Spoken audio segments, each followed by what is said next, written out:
महाराज श्री के चरणों में बारंबार नमोस्तु नमोस्तु नमोस्तु।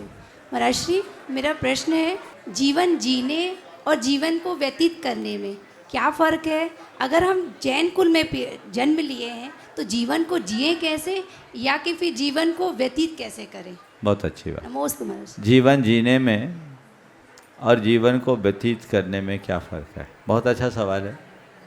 जीवन जीने का मतलब है अपनी सांसों को खोना, और जीवन जीने का मतलब है हर पल जीवन का रस लेना। सांसों को खोना यानी समय काटना,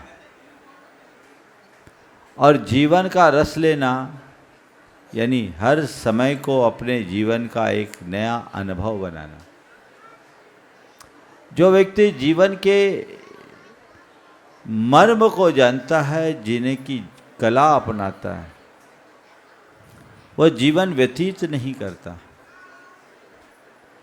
जीवन का रस निचोड़ता है। हर पल अपने जीवन की सजिंदगी को जीते हुए उसका आनंद लेता है।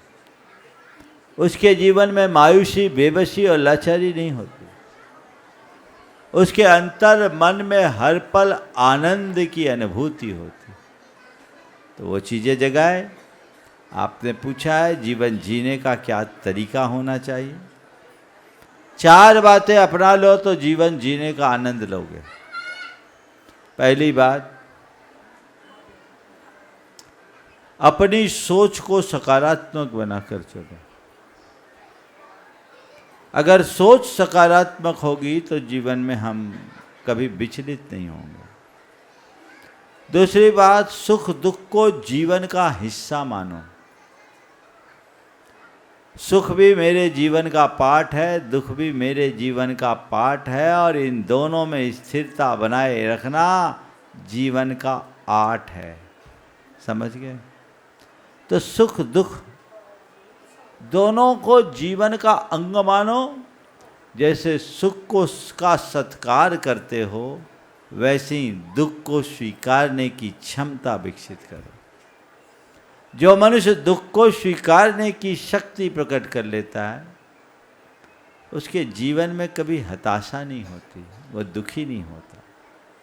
तो सुख को स्वीकारने के साथ साथ दुख को भी स्वीकारना सीखिए।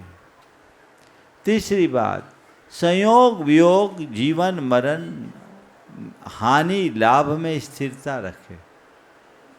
जीवन में एक क्रम है, ये कभी भी किसी के साथ भी हो सकता है, ये मेरे हाथ में नहीं है, ये कर्मों के अधीन है, मुझे उसे स्वीकारना है। और चौथी बात, संसार के सारे संयोगों के प्रति स्वामित्व की बुद्धि छोड़िए।